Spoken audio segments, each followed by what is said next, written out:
quite a good number of hands up, about 6 or so. So Felicity would kindly read for us. Okay. Felicity, please go ahead. Thank you. Okay. So the outline is basic principles of inductive reasoning, verifiable and confirmable statements, enumerative induction, law-like and statistical hypothesis.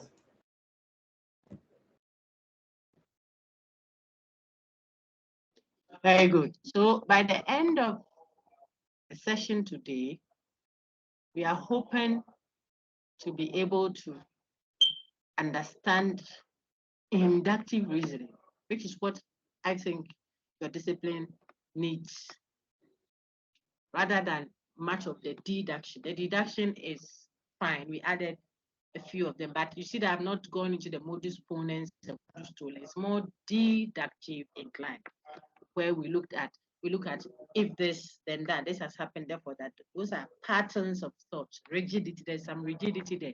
You are dealing with a discipline that is exploring. You are doing science, empirical science for that matter. So I want us to be more equipped with reasoning inductively. Okay, so I cut off the overly, detailed deductive patterns. So we are going straight to induction so that you find it a bit more useful. Key things you should look out for: verifiability and confirmability. Remember enumerative induction. I say remember because when we do it again, you see that you've seen it before. And then distinguishing, or if you like, differentiating a law-like hypothesis from a statistical one. Felicity, please go ahead. This is quite loaded a slide, but I think it will be fine. Please read for me. It reads, recall induction. Unlike deduction, in inductive arguments, 1. The premise provides some reason or evidence to believe the conclusion will be probably true, not certain. The premises do not prove or guarantee the truth of conclusion, i.e., no logical relationship between premises and the conclusion. The conclusion does not necessarily follow the premises. The meanings of the content or information provided matters in confirming the degree of likelihood of truth of conclusion based on the strength of evidence present. Note, conclusions may be false even if it is assumed that the premises are true, and contradictions will be created.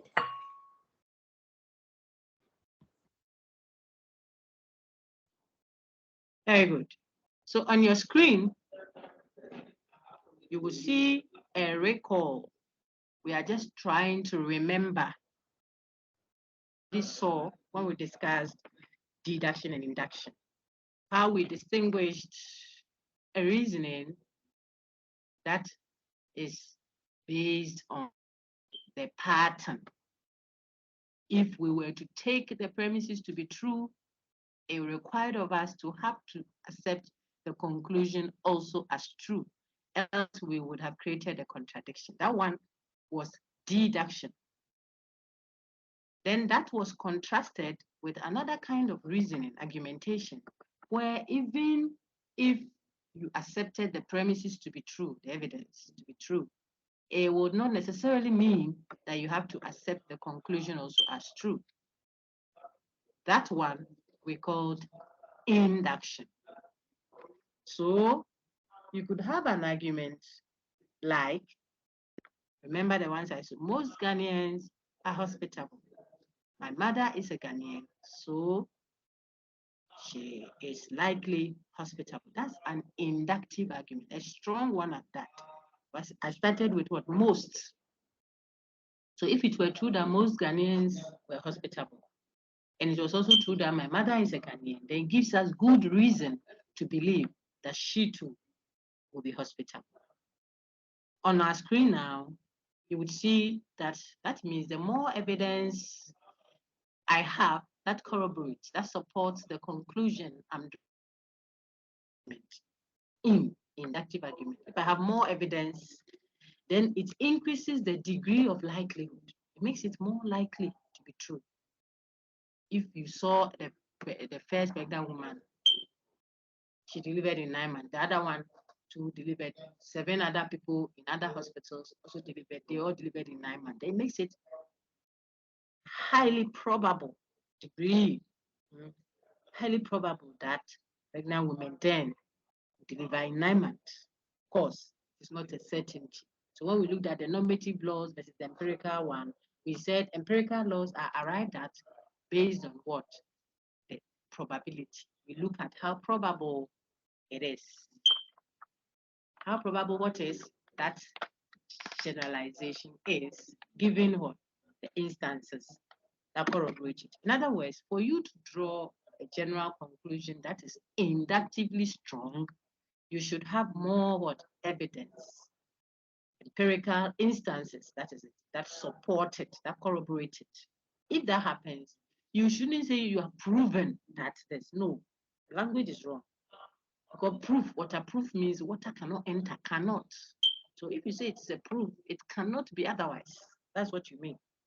But it couldn't be so when we are doing empirical science. So we say that it is not a proof. Look on the second bullet in red over there, but confirmation is not proof. So when I confirm, when I increase the degree of likelihood of a claim, it doesn't mean I have proven it. Okay. Types of inductive arguments. You have arguments that are based on sampling, those that are analogous. You look at the analogy, compare two things, then you draw certain conclusion. Because the two events have similarities, you compare those two similarities and say that, oh, there's a third one that this one could have.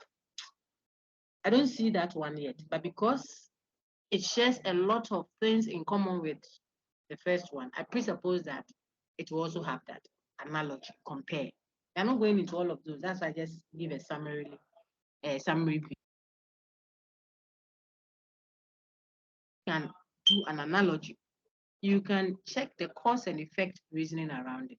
And then you can induce also by what? Enumerative induction. So on your screen, you will see 3 key things that you must keep. Then we move to the next. Note that in induction, because the premises don't prove the conclusion, we need more premises, more evidence that supports the conclusion so that it will give us more reason to believe that the conclusion will be true.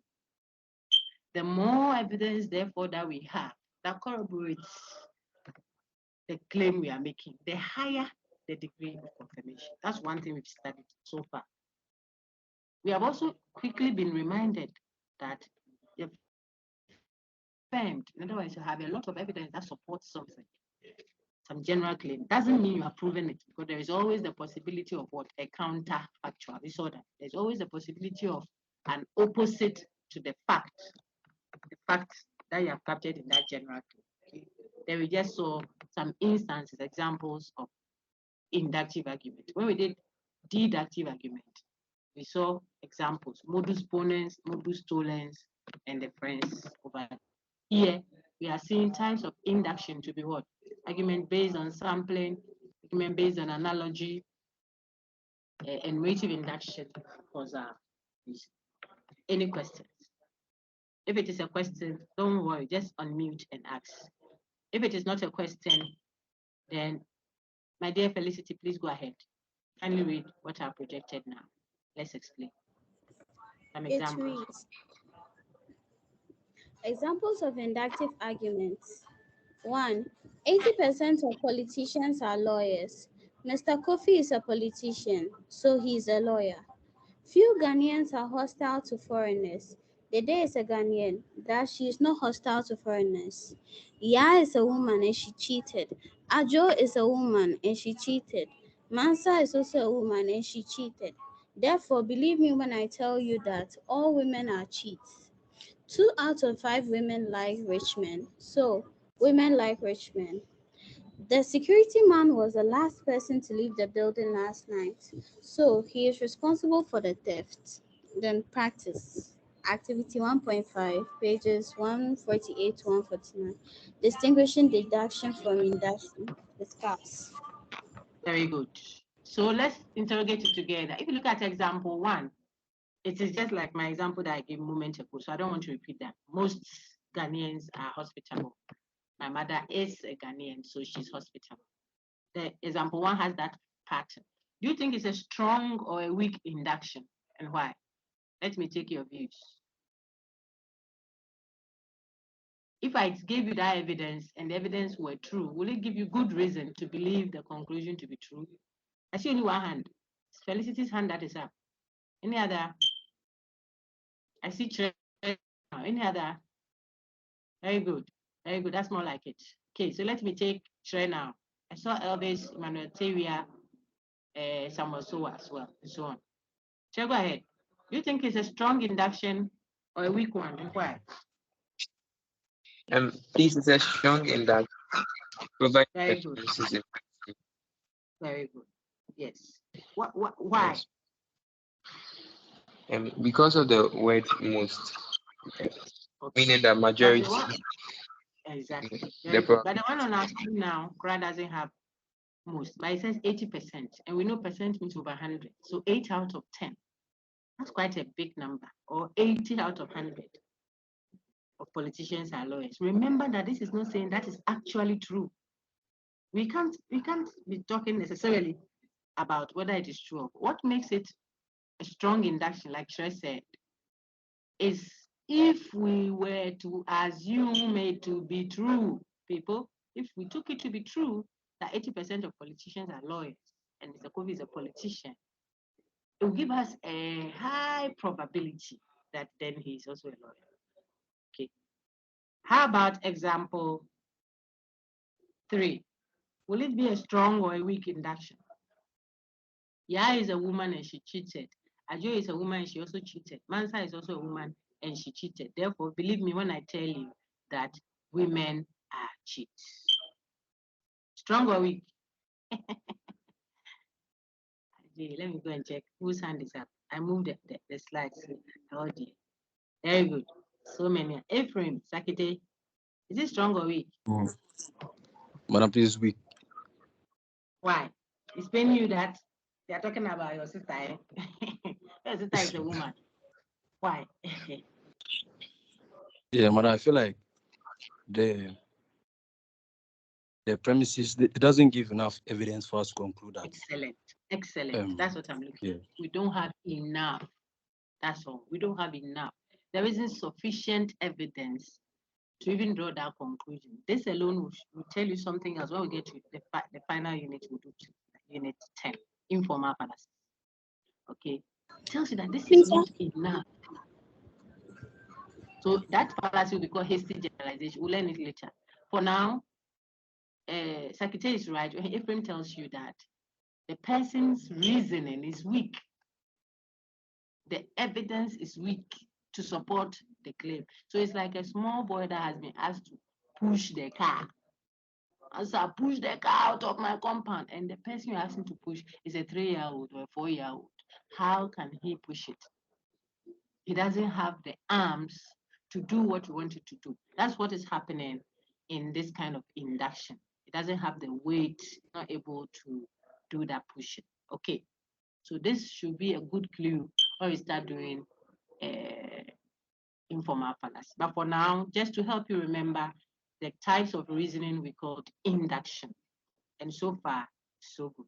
Now, one example of what? An example of an enumerative induction. We know the types of inductive arguments, some of them I've highlighted 4 already.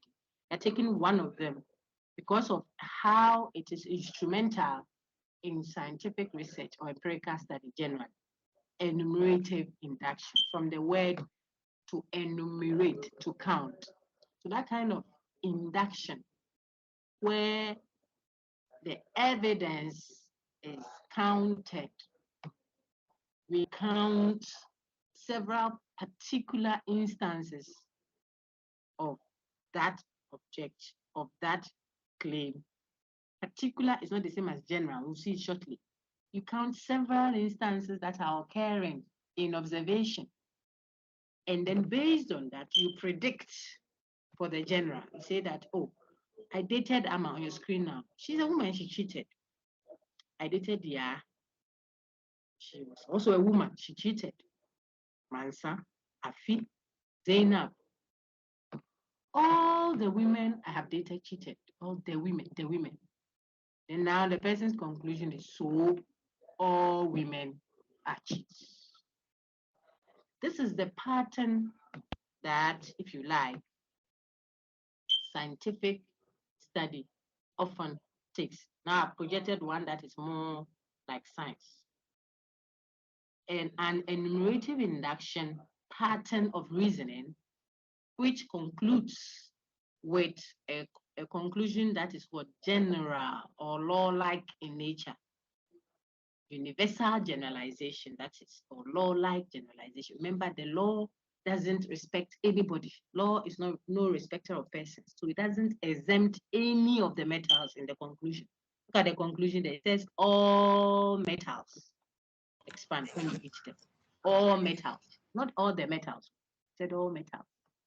When you speak that way, it includes metals of all times, all places, those discovered already, those yet to be discovered.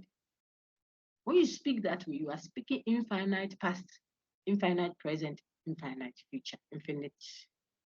You are talking like God, immortal, invisible, God only wise. They say politicians are corrupt. That's what we are doing. You didn't leave any member in the reference class, all metals. Didn't leave any of them out. How can you say that?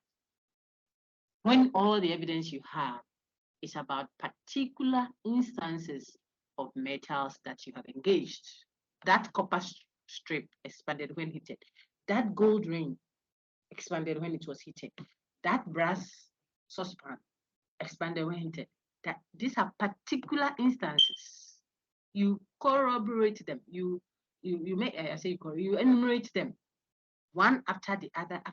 So the more of such evidences you have, the greater the degree of likelihood. We say that in slide number 1. This method of reasoning is what we call enumerative induction. You induce based on the number. So the more numbers you have, the higher the degree of likelihood. I showed you some other inductions that are not about enumeration. They compare two events. It is still induction, but this is a comparison of two. So for instance, you had a brother that you wanted to date. He was rich. He had a swag. What's the other one? So rich, swag. I don't know if I gave you that scenario when we met the last time. So rich, swag, dusted. Dusted is rich, right? So rich, he has swag, and he has vibes. Can make you laugh, be happy. You may be stressed. When you sit under the tree with him, he will chat you up. You have all the fun, so he has vibes. He has swag. He won't wear red belt, green shoe, black socks, yellow, all messed up, basa basa. No, he doesn't. He has swag. So swag day, vibe day, cash day. But he was beating you. That's anger problem. You couldn't bear it any longer, so you leave him. I'm showing you another way of doing induction, which is not enumerative, but it is also an induction. The one we saw briefly as what? Analogy. Compare the two. Then you get another, after some few months of recovery, another Johnny Bravo comes your way. You too get swag, get cash. Then when you went out with him, you saw that he too has vibes. Sister will say, this combination, I fear it. I fear this combination because the previous scenario had all these three. I didn't know that this package has a Ford factor until he gave me those dirty beatings. This one too, with swag, rich guys who have swag and have vibe, they beat. Where is her conclusion coming from? From comparing the two. You see, she will say this one too will beat me. It is an induction. It may be true, the premises you have, but the conclusion you are drawing may not necessarily follow. Because this one may have an extra factor that is not beating. Maybe it's also God-fearing. So he has all the package that you've seen in the past, but he will not have the extra one that you haven't seen yet. That's analogy, comparison. Analogy will tell you that You have good reason to believe that you have the fourth factor based on what? Relevant similarities between the two. I just use something that you can easily reference if you are discussing or what have you. But imagine you were talking health. The first person that came had cold, was coughing, had a jaundiced eye, high temperature. Before we saw it, it's COVID. You see? Now, if in your discipline, what you do, if another person comes with all the preliminary features I mentioned, you haven't done the COVID yet, but you will have good reason to say that it is highly probable, given what we know from the past experience. That's the point I'm making. It's highly probable that this brother will have the fourth factor that hasn't been captured. We haven't seen that with him yet, but we see all the other similarities. That's how you reason by analogy. You see that I've not counted any number of evidences, but it is still a reasoning that is induced. The conclusion is forced out of the premises. That is why it's possible for the premises to be true and yet the conclusion false. I'm sure you got that. Now, what about argument based on sampling? There again, it's not a matter of listing plenty people by plenty instances. No. Why am I going round about that? I want to show you what enumerative induction is not, so that you can clearly know what it is. So it is not an argument based on sampling, no, and it is not an argument based on analogy. So you know analogy now, where you compare to event. Sampling is which one? You take a subset. Then what is true of the subset, you project that to be true of the whole set. It could be that you picked a subset and what you found out to be true about them is really true, yes, but it doesn't apply to every member in that set. It is possible. So it's an inducement, inducing. The premises could be true, yet the conclusion you're drawing may not necessarily be true. Okay, so sampling has that nature too. If you sampled out some few, ladies and ask them whether they want their deliveries by CS or by manual. I'm talking about sampling here again. Now, you may have 100 women who came to deliver at Family Health.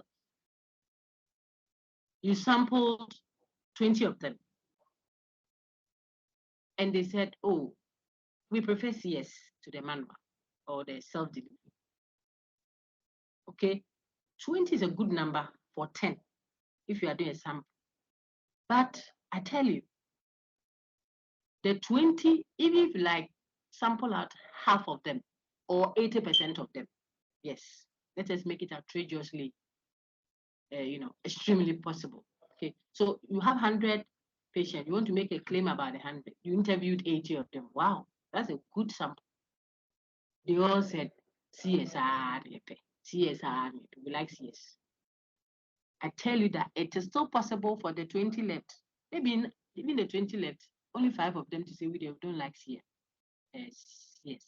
So what is the point? Your sample may say something that is not representative, that doesn't capture the view of every member in that set. That's why it is an induction. Premises may be as highly probable and yet not certain. This method we used didn't compare to event, no, that's analogy. Didn't count, that's enumerative induction, what we are focusing on. It sampled out. It took a part of it. So when we go to the lab, it is a part of your stool or your urine or your blood that will take. If you go to the physicist or whatever, it is a small, tiny little part of the, the metal, gold or something that will be tested. You will not go and bring all the gold in so and so place and come and put in which lab. You will take a sample. But you will realize that that's not a discussion for today. When you take a small gram of gold to test, it will represent the entire gold in that area. without any failure. How about human being? If you interview 10 human beings and ask them about delivery, look at the variety, because it's social science for your work. Take note, social, that's human, and their institution. Social science is not physical science. Mm. If you throw a ball up, it will come down. If you throw a human being up, she will hold the tree and be hanging there. Make force of gravity look like it doesn't work. So just so that you see the dynamics when you are operating, they are all empirical studies. They all have observation about them. But human science, political science, for example, you go and interview people, ask them who they will vote for. They say, oh, we'll vote for person A, person A. In their head, they have it hidden there, who they will vote for. You can never read that. They're not like metals. So what? So I just use all that she showed. So when you sampling depends on even the subject matter you're dealing with to tell which size of a sample is representative, unbiased, that is, sufficient, complete, etc., etc. That is the unit 8 that hopefully, if we finish this, we'll do, and then we'll do unit 10, and we should be rounding off. All right. So back to where we are. What did we go to? We go and show you analogy, argument based on analogy. To show you argument based on what? Sampling. I didn't touch on causal reasoning. We'll do it in unit 9 as a whole type of induction. Okay. And then we are back to what? Our enumerative induction, where you count the particular instances that agree with, support your what? Conclusion. But take note, you can have enumerative induction that ends with all metals expand when heated. Look at that. And another one that would end with 80% of metals expand when heated. And that is what I'm trying to show you, okay? To lift the level of difficulty a step higher. So here we are. When are we engaged in an enumerative induction? When we count our verifiable particular instances to show how many of them support our hypothesis that we are drawing. Now, Felicity, you may read. No, who was reading? I think Felicity will read this last one, and then we can move on to the next person. Go ahead. It reads, two kinds of enumerative inductive. Enumerative induction 1. Arguments with many verifiable premises, enumerating the premises like a list, and a law-like hypothesis as a conclusion. Enumerative induction 2. Arguments with many verifiable premises, and a statistical hypothesis as conclusion. Very good. So you will see that sometimes I can enumerate like that, and my conclusion will draw a generalization that doesn't leave any member out of the set. After I have counted those several instances, then I conclude in a way that doesn't exempt any member. You said you have been with Achu, Zainab, Mansa, Yaya. Back to that, my example. They have all cheated. See, on my screen now. Because of those instances you've had with certain sisters, you conclude that all women, see the conclusion in blue, all women are cheats. The question to ask, does that include your mother? Does that include your pastor's wife or your imam's wife? Because she's also a woman. Does that include the Virgin Mary, Jesus' mother, who is a woman, was a woman? How can you say all women are cheats? Based on the particular instances you have. So this conclusion, watch, says all women. And I've already explained what that means, potential. It includes those who are not even yet born and those who are dead. That's what you are saying. If you don't mean that, then say what you mean and mean what you say. Lecture 1. So someone else may speak a bit more, in a bit more confirmed way, a way that is less, how can I say these things without sounding technical? They will speak in a way that is more likely to be true, not in a way that is extremely false, like the one we have just seen. So instead of concluding with, therefore, all women are cheats, someone will say all that and conclude, therefore, see. There we go. See on my screen. Therefore, most women are cheats. Most and all are not the same. If you say all women are cheats, you didn't leave any woman out. If you say most women are cheats, I may be a woman sitting next to you, very angry at that comment you've made, but I don't have to come and beat you up. If are you the ones you're talking about like that? You say, hey, massa, auntie. But I said most. Why do you want to force yourself and be part of the most? You see, suppose I said 80% lecturers are corrupt. Suppose you said that. Why should I say, hey, is it your lecturers you are talking about like that? I said 80% of lecturers. Why are you forcing yourself to be part of the 80? Why won't you join the 20 and let me talk? If you know, if you know you are not corrupt, why are you taking it for yourself? I said 80%. Even if I said 99.999%, you don't have to force yourself and enter that set because look, I said 90.999% of lectures. That 0.1 is a big number when you look at the universality of the generality of the reference class. Lecturers of all times, all places, dead and gone, yet to be born, to grow, to become lecturers, they're all included. Even 0.1 is a big number. Go and join that 0.1 because there is always, look on my screen, an exception made. So this enumerative induction that ends with what? Statistical hypothesis. What it is ending with is not a universal one. This is more likely true than the one that ends with what? A universal one. And I think that you should be getting it clearly. Confirmation is not proof, is what I've emphasized on the screen. So here we are. My lady, I want someone else to continue. Thank you so much, Felicity. Elvis, go ahead.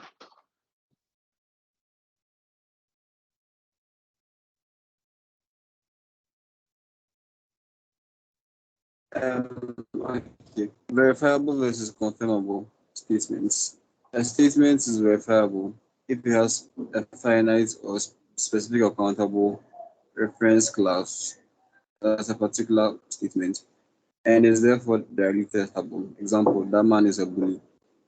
A statement is confirmable if it has an infinite class, the infinite or non-specific or non-countable reference class. That's a general statement and is therefore indirectly testable. Example, men are bullies. Very good. I don't think this is difficult. All you have to know from this time going are what? The different labels. Plenty terminologies. I'm sure that will be your stress for this unit. But just think of it in simple terms and you will not struggle much. When you hear that a statement is described as verifiable statement, it is not the same as a confirmable statement. And that is as a result of what we are referring to. It's coming from what we are referring to, reference. Let me walk you through a revision there. So see on my screen. Reference class and attribute class. Like we do in English, we look for subject and what? Predicate. When you hear the subject of a statement, Kofi is a boy. The subject is Kofi. The predicate is a boy.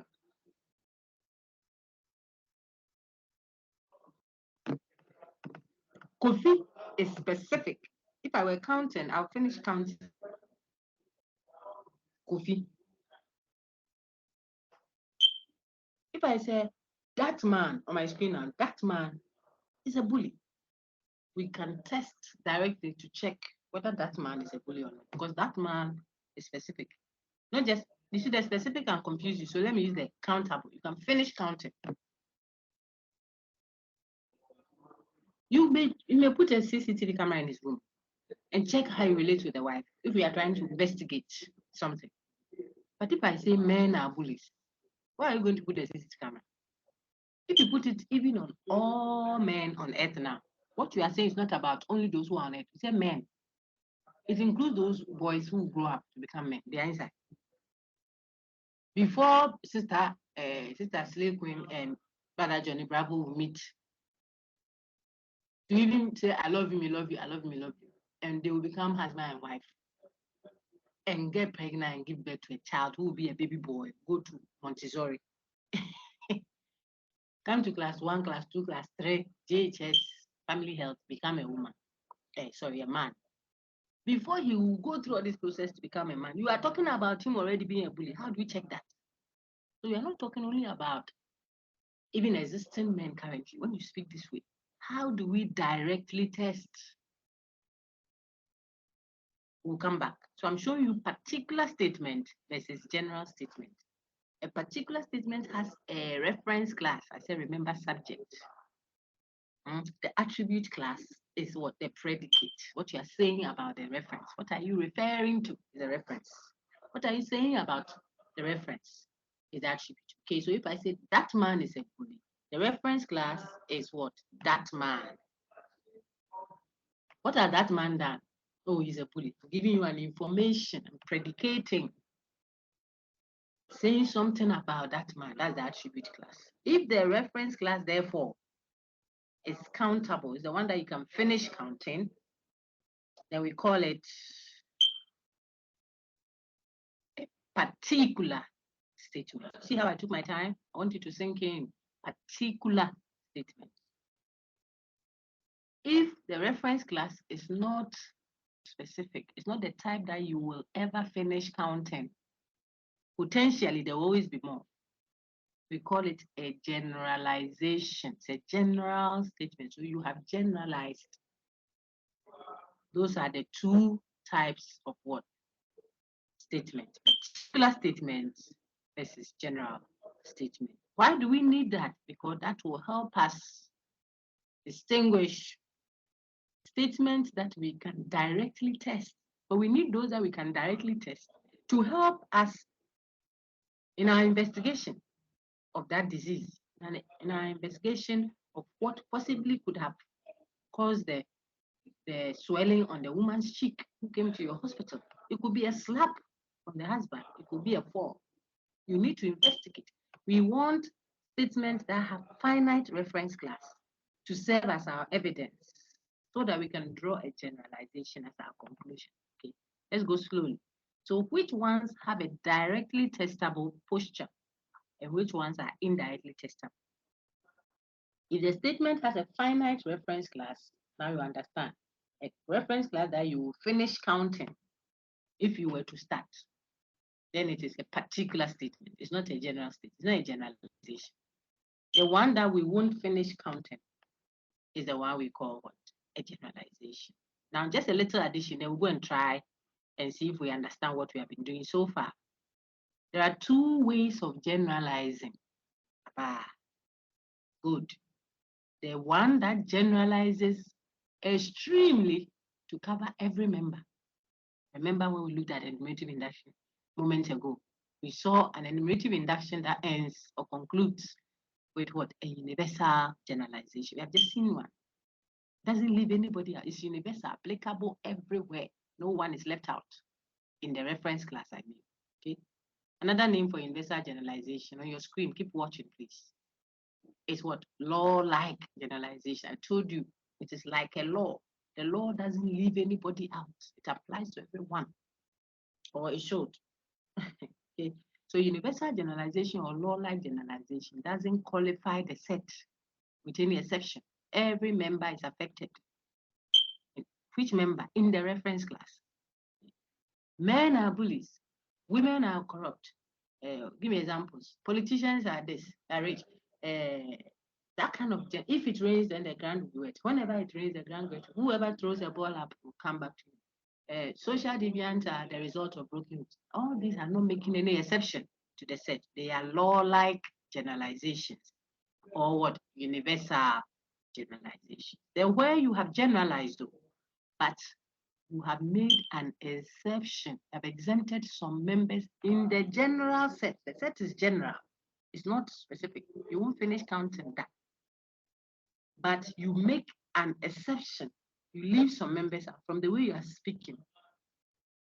You exempt some of them from the attribute. So the attribute doesn't affect every member in that general set. We call it what? A statistical generalization, broken down into pieces, statistics. Okay? So you take a part of the whole.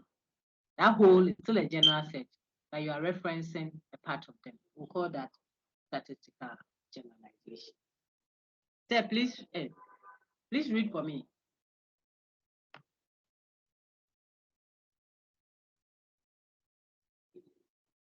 Hello.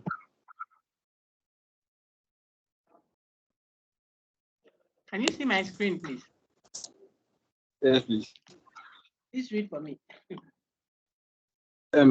Recall types of generalizations universal and statistical. In universal or law-like generalization, the attribute applies to all members of that infinite reference class. That is, no one is exempted. Example, men are bullies. Statistical generalization, the attribute applies only to the subsets of the infinite reference class. Some are exempted, but the class is still infinite.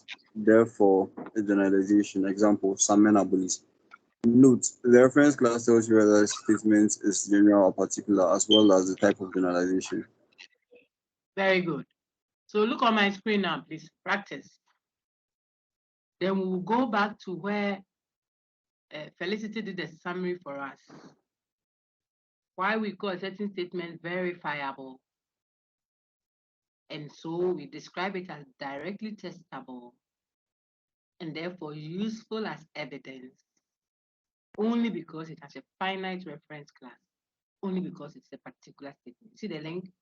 And we'll contrast that with a statement that is not described as verifiable, rather described as confirmable and therefore indirectly testable and therefore useful as hypothesis, not evidence, not premise, but conclusion to hypothesis, and therefore general in nature, not particular. We'll see the link. So that passage, those two paragraphs, we'll go back to it. Let's practice, however, whether we know a statement that is particular versus a statement that is general. If it is particular, then we can verify it. Verifying means you can test it directly. If it is general, it means you can't verify. You only confirm it. How? Indirectly. What do you look at to determine whether it is particular or general? You look at the reference class, the subject. What are we referring to? So in example 1, we are referring to the disease. The disease. The disease is what? Contagious. Oh dear, I put answers there. Is it particular or general?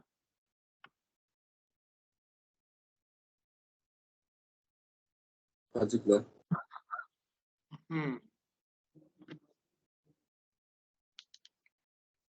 People know that it's particular, but the why is the issue. That is what I wish someone would tell me. Look at the reference class. It is there. So if I were to count the reference, I will finish. That is what makes it a particular statement, and therefore we verify it. Look at example 2. Few Ghanaians are allergic to pineapples. The reference class is Ghanaians of all times, all places, born already, yet to be born. Ghanaians. But I have qualified it. So it is a generalization, yes. But which one? Is it law-like or statistical? I won't chorus answers, so that is why I ask questions like that. Statistical. Statistical. Very good. So a statistical generalization is also a generalization. It is also a generalization, except that it exempts some of the members in the set, the general set. Look at example 4. Green tables are scarce these days. It's strange that that is also a generalization. Yes, it is. In fact, it's a universal one. The green doesn't make it specific at all. Green tables of all times, all places, already, yet to be known, discovered, created already, designed already, yet to be designed. All green tables, that's what the person is saying, are scarce these days. Nowadays, all green tables, the reference class, all green tables. It's a generalization, a universal generalization. So you see when we go on, the answers are there, so I don't think you'll be stressed. Oh dear. But I want to point out, look at 6 and 7. Example 6, all voters prefer a recount of ballots. All those who vote prefer a recount. This is everyday test, general. But 7 says all the voters interviewed said. This is particular. There is a particular group of voters in mind. All the voters that were interviewed said they would prefer a recount of the ballot. Compare that to all voters prefer that ballots are counted again. It's an everyday test. Students cheat. It's a generalization, a universal one. Most students cheat. It's a statistical generalization. Kofi and Kojo cheated or cheat in exam. It's particular. Most students cheat, statistical. Students cheat, universal.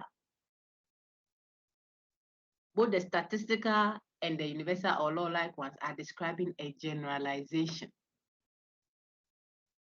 That student cheats is not a generalization, it's a particular statement. All the students in this course will pass and pass well. Is a particular statement, all the students. Someone shouldn't pick it and go and say in future that you said will pass. I said, hey, I said all the students in this course, in this class, will pass. I'm not saying all students will pass. You see, so one is particular, the other one is general. Any questions?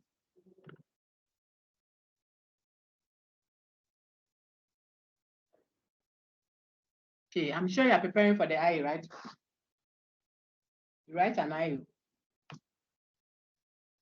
We'll prepare well. When is your IE due? Let me know if you are taking records of content. When do you want to write your interim assessment? Let me hear from the class. Or maybe we'll discuss that off the record. Or you need the content for purely academic, or we can talk the pedagogy later. Okay, so now on my screen, look at example 10. I know you see confirmable there, but what do you think? 80% of all retail stones are not real diamonds. Do you accept that it is a statistical generalization, or it is confusing you now? Who is confused about why that one is a generalization? Okay, very good. I don't see a hand up. But if I had said 80% of all the retail stones in my mother's shop are not real diamonds, immediately the statement becomes a particular statement. It's verifiable. We can go into the shop there and test. Because we said of the retail stones in my mother's shop, there is specificity to it. We will finish counting if we wanted to. That makes it what? Particular, not general. So the 80% is there, but it is not qualifying a general set. So it is not what? A generalization. If you got that, then we are good to go. So examples for us to see. Thank you so much, sir. Let me take someone else to read for me now. Please raise your hand if you are interested in reading. Great. Very good. They are all there. Very good. So I'll take, let me take Oseko now. Later we'll take Elwin Kwashi. So Oseko, go ahead. I see all the hands. I've played Chia Henry, John Michelle, sorry, John Michael, Pamela Franche. Yeah, I see all those hands. Go ahead, sir. Hello, madam. Yes, sir. Okay. Degrees of confirmability. Statistical versus law-like hypothesis. Examples of statistical hypotheses. 1. Some Americans are allergic to pineapples.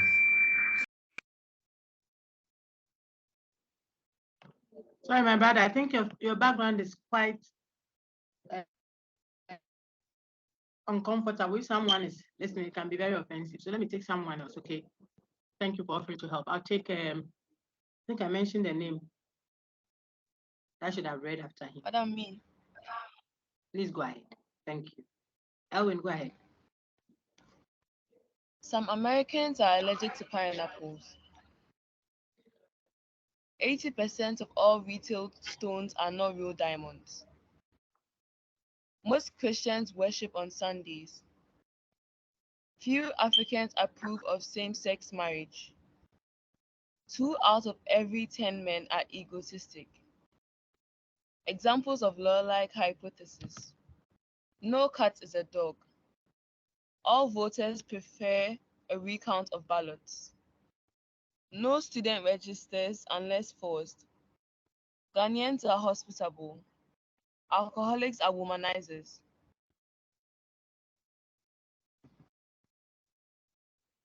Please Please, read I'm the done. note. It's important. Yeah. Oh, note. Statistical hypotheses are easier to confirm, therefore less valuable to the empirical scientists compared to law-like hypotheses. Very good. Take note of that. That one is almost counterintuitive. Sometimes when you read that, it's like, why? The one that is easier to confirm rather doesn't have much value compared to the one that can easily be made false. How? How is it that when there is a statement and it is more likely to be true compared to a statement that is more likely to be false, you say the scientist, the empirical scientist for that matter, would prefer the one that is more likely to be false, will value that over and above the one that is more likely to be true. How? That's the question. So you see the two sets of statements on our screen now. Those that are called statistical hypotheses and those below, which are described as law-like hypotheses. You will be shocked that the scientists, the empirical scientists, would rather prefer the lower set. Examples of law-like hypotheses. They will prefer statements that are law-like in nature or universal, which are easily possible to falsify. They prefer that over and above the ones at the top. The question is why?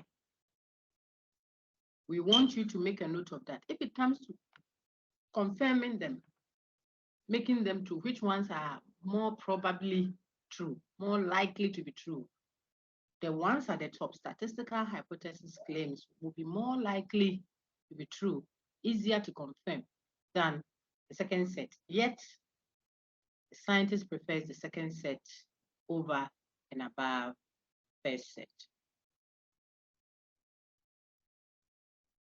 What I have said is what is on your screen. Statistical hypotheses are easier to confirm,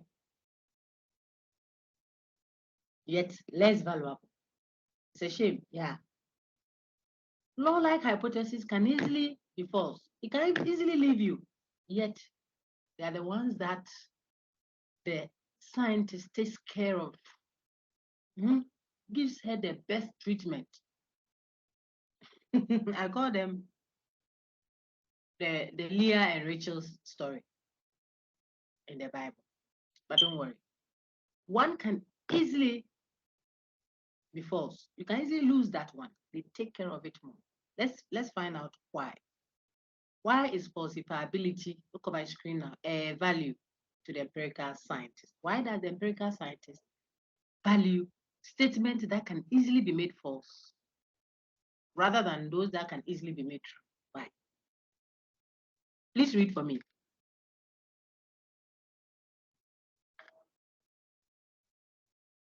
My lady, please read for me, okay? When a theory is falsified, then the empirical scientist can be certain that it is not true. But when a theory is confirmed, it only means there is currently evidence that corroborates the likelihood of the theory being true. But the empirical scientists cannot be certain that a confirmed theory is certainly true, because there's always the possibility that we may encounter a counterfactual. So, law-like generalizations are more valuable next to statistical generalization than verifiable statements. Very good. So the next is statistical generalization, not next to it. So the law-like generalization first, the one who says all metals expand when heated, is more valuable to the scientist than the one who says 80% of metals expand when heated. And that one is also more valuable than the one who says that particular metal expands when heated. The degree of value is from the universal first. If we don't have universal, then we'll go for statistical generalization. And if we still don't have a statistical one, then we may consider a particular statement. The one with a finite reference class will be the least on our list. Why? Because we are not interested in knowing only about a particular metal and how it is and how it behaves. We're interested in how all metals, the scientist is trying to find certainty in a world that he didn't create. So principles and regularities and what have you that will help him make predictions about how the next metal will behave. That is his target, not just one metal. He wants to know about all women. So if he's a social science, he or she is studying how women behave, not just one woman. If it is politics, a political scientist also doing empirical study is trying to check the patterns of voting. So he can do a prediction for the next one and the next one, and not just one of. Now, for you to be able to make a general claim, you can't do it with certainty that all the time when you make a general claim, even based on several corroborative evidence, we saw enumerative induction, you can't still say with certainty that all metals expand when heated. Why? Because if I ask you, you point to particular instances of metals that expanded when heated. But that doesn't prevent us from encountering another metal one day, which will not expand when heated. We've already done so. A pregnancy that will go beyond 9 months or will not get to 9 months. We've already seen that. And so on and so forth. So when the scientist, the empirical scientist is operating, I want to use the methodology of the natural scientist. That's what I'm trying to get at. Or the science, empirical scientist. He would rather prefer a theory that can easily be made false. So that when you make it false, he will know for certain that not all metals expand when heated. He will know for certain that not all pregnancies last for 9 months. He will know for certain that it is not any time you throw a ball up that it comes down. If you go and do that in space, the ball will go and it will come. If you raise your leg too much, it will go and it will come down. The scientist is looking for certainty, but he cannot get certainty in confirmation. I hope you get it now. You get certainty in what? Falsifiability. So you say, I don't know whether there is acid in this drink or not. So I will put it on a litmus paper. If it doesn't turn red, then I know. In other words, if it becomes false, then it teaches me something. That is the logic. Because whose mouth are we going to use to test whether there is acid in it or not? Who will drink it for us? Who will drink the hemlock for us to know whether there is acid, something poisonous that kills or not? So we have to use an indirect way of proving that. So what do? The easier the statement is to falsify, the more valuable it is to us in our pursuit for certainty in a world that we didn't create. So we can't be certain about what is true. But you see that we can't be certain about what has been confirmed to be true by several evidences. Several evidences point to it. we can't celebrate fully that because there is still a potential of we encountering a counterfactual, something opposite to what we have seen all this while. So there is no certitude in confirmation. You don't get a firm stand. You only use it probably. Of course, a high degree of probability, and yet because you're always afraid of encountering another that won't go the way all the metals have behaved so far, for instance. But if it is a method of falsifiability, the one that you falsify, that one you will come to know for certain that it's not every metal that expands when heated. So if you make your theories so general, highly general, that's where we use universal generalization. Then all you need is just one evidence of a metal that doesn't expand when heated. It will come and negate the whole set of theories, the research you've done all these years. It will make it false, yet you will come to know for certain. So look at the logic behind the scientific methodology. If it is falsified, I come to know for certain. If it is not falsified, then there's a high degree of probability that what I am believing now is true. Why? Because all I need is just one thing to make it false, and I haven't gotten that. Then it means it's highly probable. But just in case I get it, I get that which falsifies it, I will come to know for certain that it isn't all metals that expand. So either way, the empirical scientist wins. And that is why falsifiability, the statement's ability to be false, is highly valued. It's a virtue in the scientific enterprise. When you are doing empirical study, don't present dogma. Don't treat your theories as if they can't fail. They should be possible. How do I say it? They should be capable of being false. If it is science, that theory must be able to be false. If it is not able to be false on my screen now, then it is not scientific. They're doing dogma. Tomorrow it will rain or it will not rain. How? You are the meteorologist. Think about it. I want to do my shop opening, and I want it well patronized. So I don't want the rain to spoil my show. Then I ask you, are my friend, very brilliant meteorologist. So I ask you, what are my chances tomorrow? They tell me, oh, tomorrow it will either rain or it will not rain. But that one is already true even today. One of the options will be the case tomorrow. So if you tell me tomorrow it will either rain or it will not rain, it is already true. Nothing in the future will make that false. If tomorrow comes and it rains, what you said is true.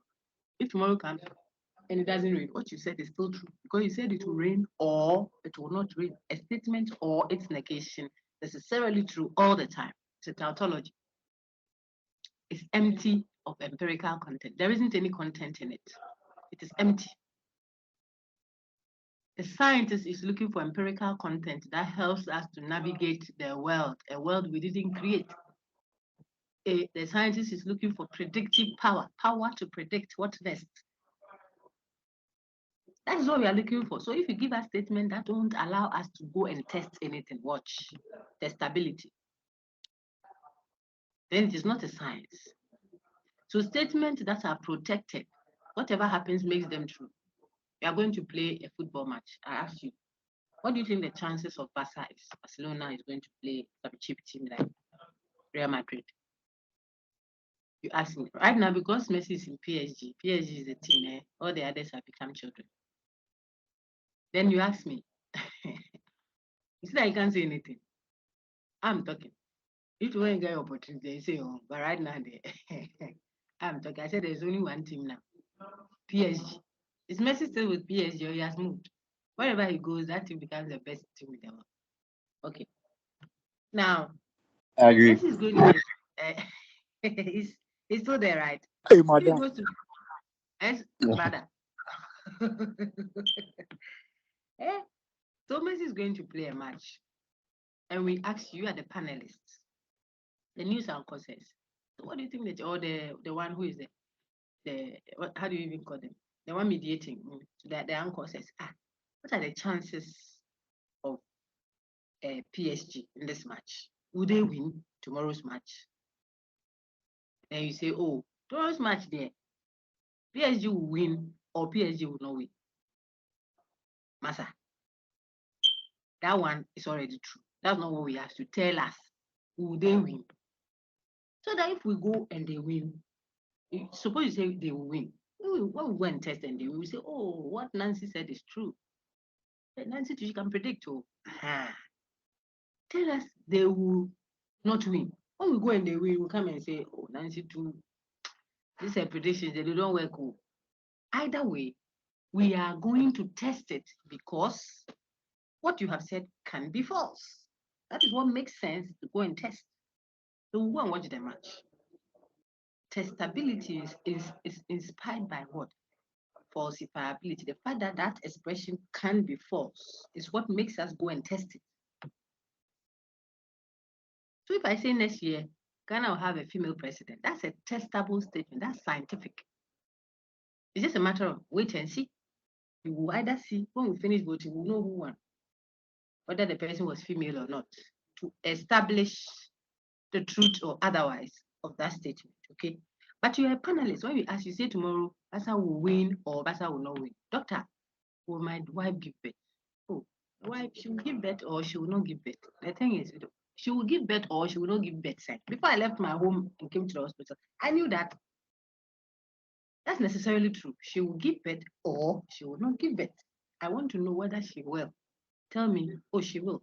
Let her take this drug and that drug and that drug. If she doesn't, we'll tell you that you're a fake doctor or you don't have capacity. If you say she wouldn't, then we go and alternative doctor says she will shy you. If you say, oh, she will, and she doesn't, you say the doctor is being, either way, make an informative, they don't protect the statement by the way you speak. If Basa does this and this and this, yeah, then they will win. That thing you have said, it means that when they win, you say, oh, Basa did what I said they should do. If you don't, you say they didn't do what I said. That's a protected statement, tautologos. It is not informative. It is not testable. It is not what? Falsifiable, able to be false. So we describe that on your screen as what? A pseudo-scientific statement. It's pretending to be something that it is not. It's pretending to be a science, an empirical study. It is not. It's a dogma. You have to see through it. You don't commit that, and you don't let that be imposed on you. Science or scientific statements, claims are falsifiable, are able to be false. So after your research, after your lab work, you may tell the lady that, look, these fibroids I see, they are so big. The current research doesn't support possibility of birth with such fibroids. But you may consider other alternatives that are appealing to you. You see that? Because there's a possibility that what you have said is false. There's 1,001 possibility. Not false because of your incompetence, no. False because of your lack of capacity. False because you don't know everything. There's a well there that you are uncovering. We saw that in normative versus empirical when we did the five. So scientific study, where you all feel this, should be careful not to present their research findings as if they were dogma. Dogma happens in church. God's word cannot be contravened. He's watching his word to perform it. His word cannot be false. So if the man of God is delivering the word, he's delivering dogma. That's why it's doctrine. That is what you have faith in. The scientist's word is not dogma. It's what he has discovered so far. He may discover more.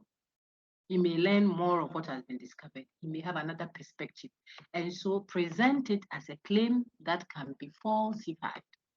It has the capacity to be true or false. If you don't do that, then you are not doing science on your screen now. You are doing dogma. I'll pause for someone to, we are almost done. Chill, okay? Then I'll take questions if there are any. So some very informative slide there. That sums up everything we've done so far. Can I have someone read that for me, please? Charleslyn, I'm happy to see you. Last week, Charleslyn was with us. So she was with a friend. They shared their gadgets. So I'm happy to have you. Jeremy, go ahead.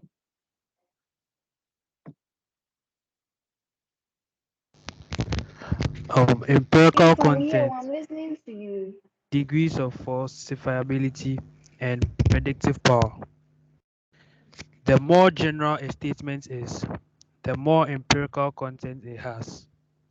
The more empirical content a statement has, the higher its predictive power. The more predictive power a statement has, the easier it is to falsify.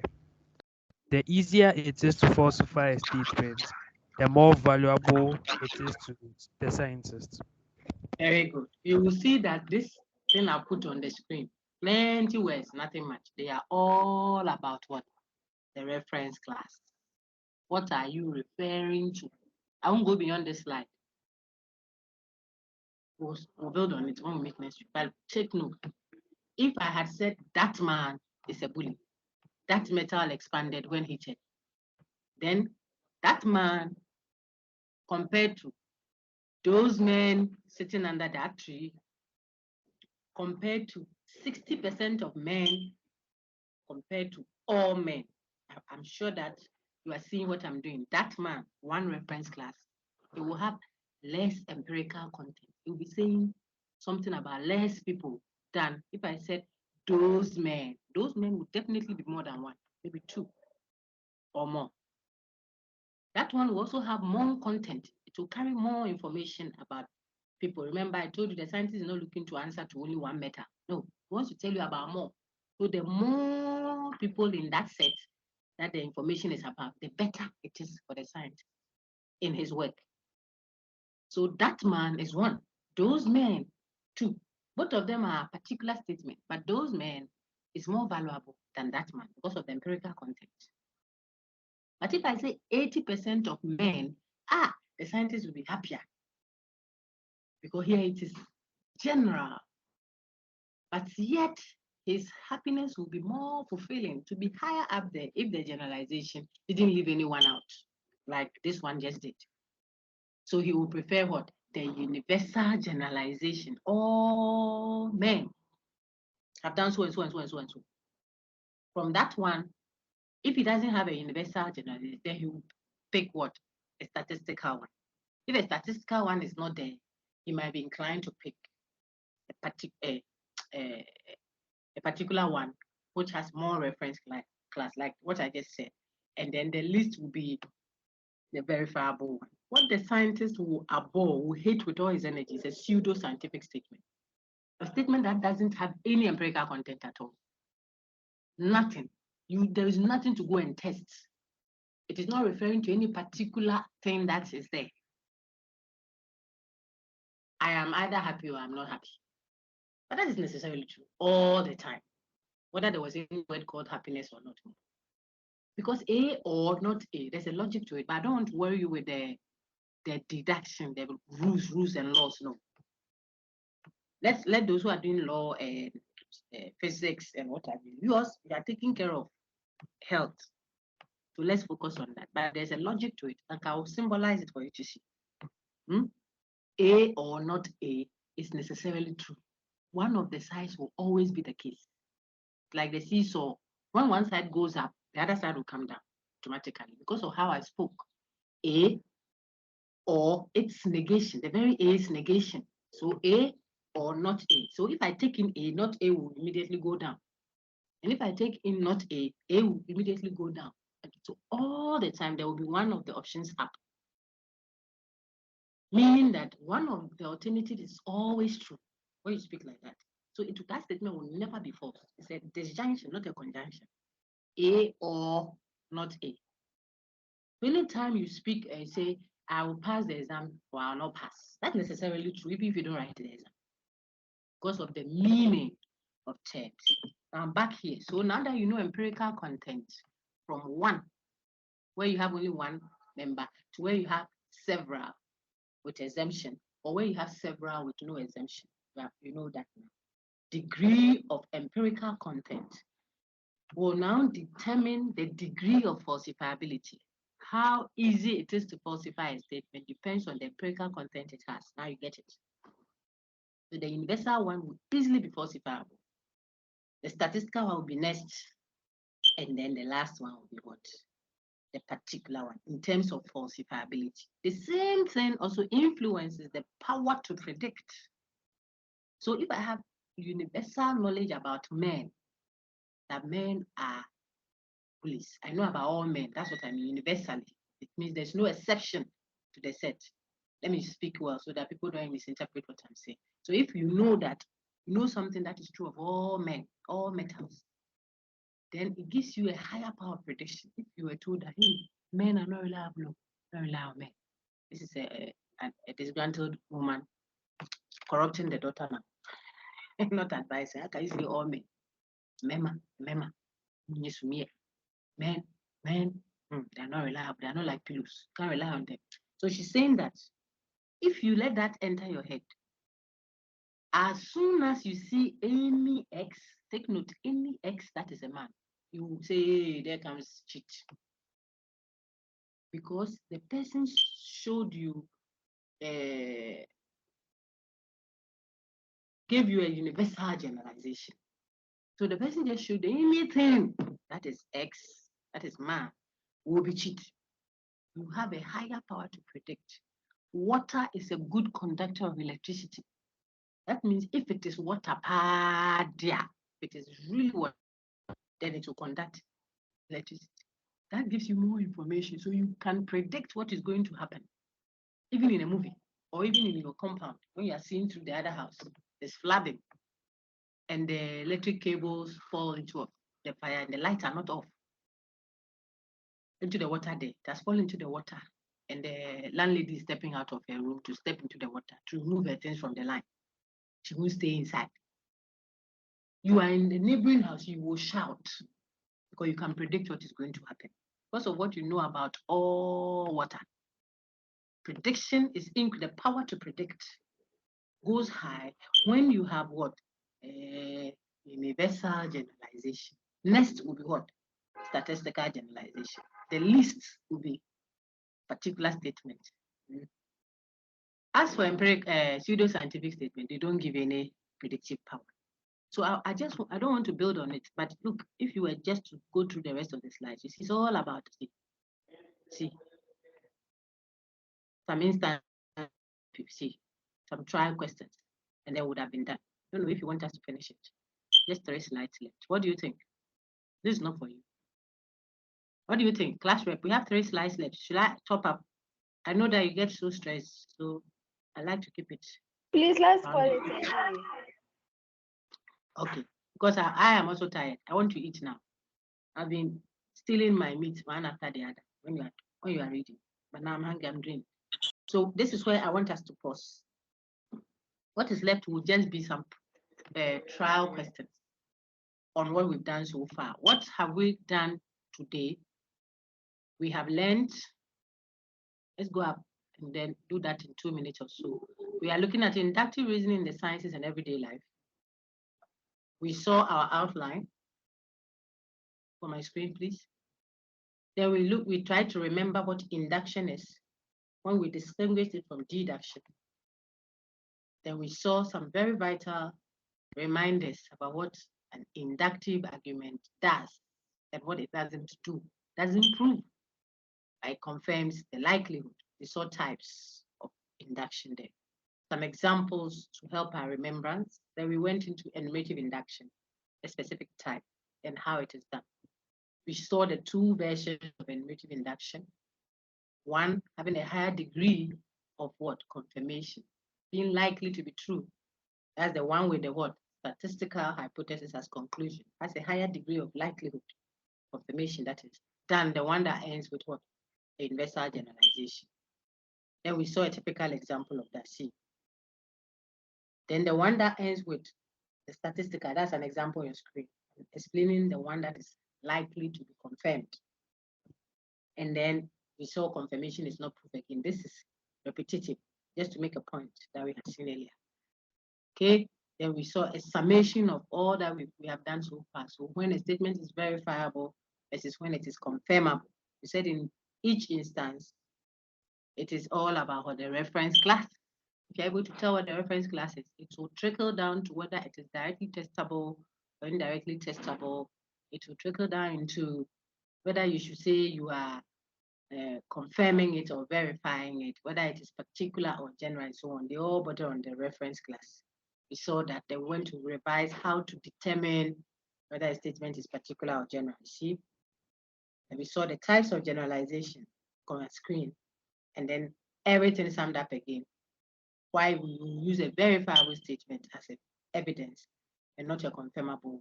Because the verifiable one is what? Directly testable. That's the link. And then we saw some instances.